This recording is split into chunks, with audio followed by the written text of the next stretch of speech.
it's Janeli with the Esposa Experience. I'm here today to share with you mommies and dads and everybody else in between the best tips and tricks for traveling with your bebitos. I have done it via car, via plane, and I'm just going to give you guys the real advice of what I feel works best. I suggest to combine suitcases if you can. If you're just traveling, mom and baby, try and combine your suitcases. That way you can save on space and you don't have so much stuff to lug around. The less stuff you have, the better, which is definitely the case in whether you travel solo or not, but especially when traveling with a baby, because babies themselves require just so many items that they kind of need their own separate diaper bag anyway. The best thing that I did and learned, I just kind of came up with it on my own, for traveling with little kids were Ziploc bags or Texas Tough HEB bags, whatever's going to work best for you.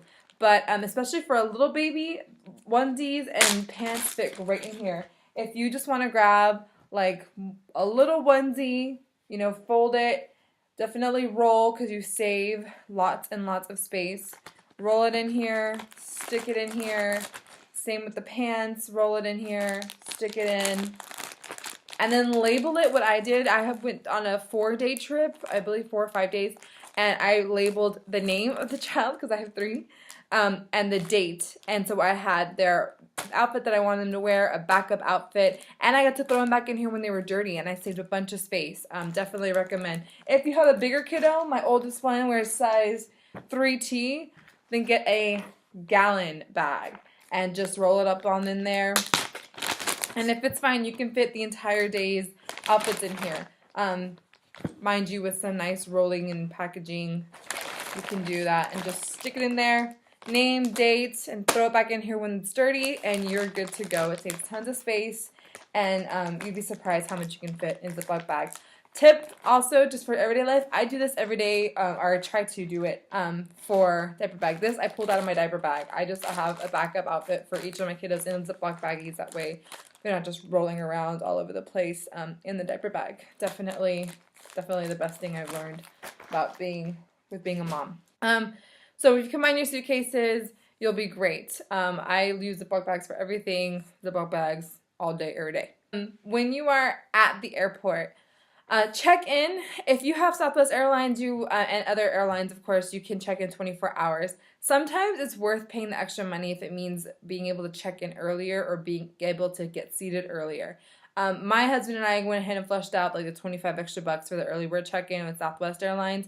It was totally worth it to check in as soon as you can. I mean, have a timer on your phone waiting for the 24-hour mark to check into your flight. If not, then trying arrive early. This kind of goes without saying. I mean, everyone can know to arrive early, especially if you have a big hub airport.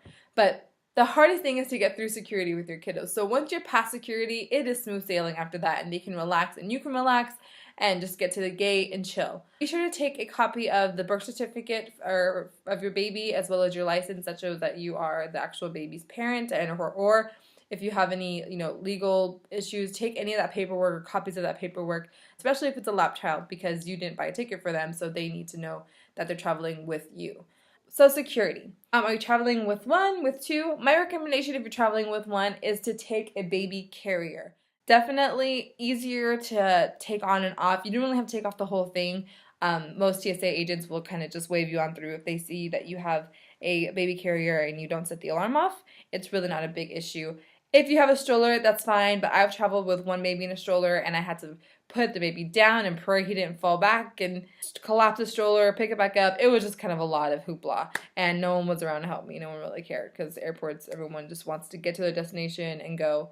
If you're going somewhere where you're not going to have any help, if you feel like you're going to need the stroller for the entire trip, then either check the stroller when you get to the airport at check-in, or take it with you in the gate. Like I said, nothing I said is a complete science. It's all up to you.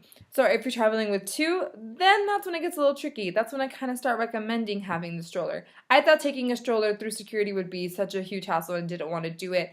But I ended up having to wait in security with my 2 toddlers and my baby, and they were not having it. They were running around, had to go chase them, had to bother people to, get out of the way so I could grab my kid. It was kind of a hot mess. So if you can have them contained in a stroller, in a double stroller, go ahead and do that. If you take a double stroller or a stroller, make sure you don't have any excess accessories in the basket. You want to have it clear, that way TSA you won't waste any time.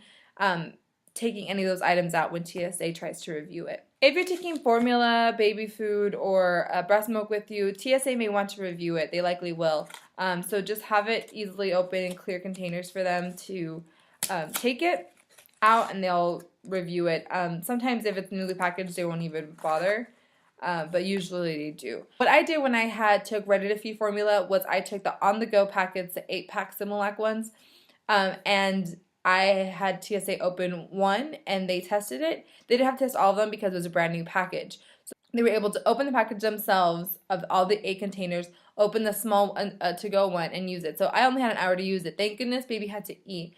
If you would rather not have to go through that, then just take the powder formula. It's actually a lot easier. I didn't have to have any testing done when I took the powder formula. So you've made it through security. Gracias a Dios. Thank you. Everything was fine. You're ready to go. Grab some Starbucks. Grab a treat. Grab a donut. Whatever you got to do to relax. But you got to make your way to the gate. And what are you going to do with the baby at the gate? Well, there's some things that you can do. If you have a crawler, I recommend getting socks. Putting them on their hands, and of course their feet, because airports are cold, and they can crawl. You never know what has been or who has been through those gates. And just airports, let's face it, they're public and reaping with germs. So I definitely recommend putting these on your kids' hands so they can crawl around. You can feel safe unless like you have to wash their hands and everything. You gotta wash these. Ooh, there. Speaking of washing hands, the next thing I grabbed and I always take with me pretty much everywhere I go, but especially when I travel, are the Wet Ones antibacterial hand wipes. There's all kinds of different brands. I just happen to grab these because they're always at the checkouts in Target or H-E-B, and so I always pick them up and use them. Wipe down the seats, wipe down their hands, wipe down everything. These things are lifesavers. And this is not endorsed, but hey, Wet Ones, if you want to throw some money my way, I won't say no.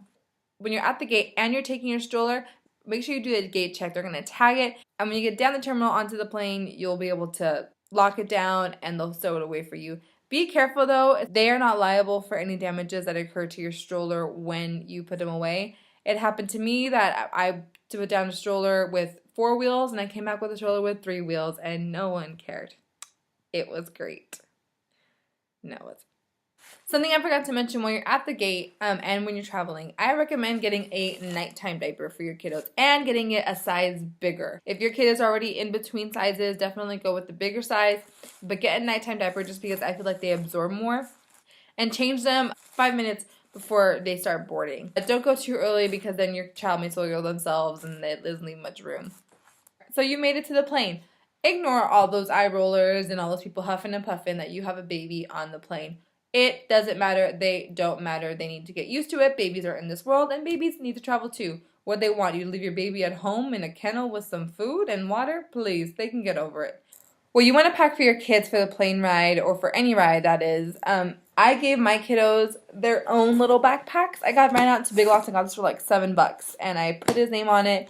I stuffed it with all kinds of toys. This is actually for the baby.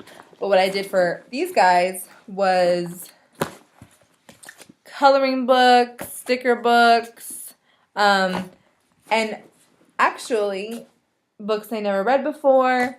Actually, everything in their bag they had never seen before. I kept everything a secret. That way they could feel excited and enticed by everything that was in there, and they wouldn't feel bored with it. But quiet, activities like stickers, like crayons, was pretty much all I needed. I didn't even buy new crayons. I just grabbed a few that we had, and I stuck them in a Ziploc bag. I'm telling you, man, Ziploc needs to pay me. I freaking use their stuff all the time. Oops, I totally forgot to mention one big thing.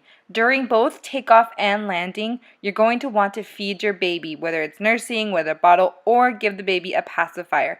This will prevent the baby's ears from popping. The altitude changes affect your baby's ears as much as they affect your own, so go ahead and give your baby something to suck on during these altitude changes. If you have a set schedule for your kiddo, I actually recommend getting a flight around your nap time. That means you will have to push back nap time and you might have a little cranky buddy on your hands, but they will pass out on the plane and it'll be much easier for you and a much smoother ride. So you've made it to your destination. Yay! Just take your time. Be one of the last ones to get off the plane, unless you have some kind of deadline. But don't be too much in a rush. talk to your child, play with your child, get them excited about what's to come, because you still have that journey to make out to the airport and it may feel a little overwhelmed. So those are my tips and tricks on traveling via plane, and my next video will be for a road trip.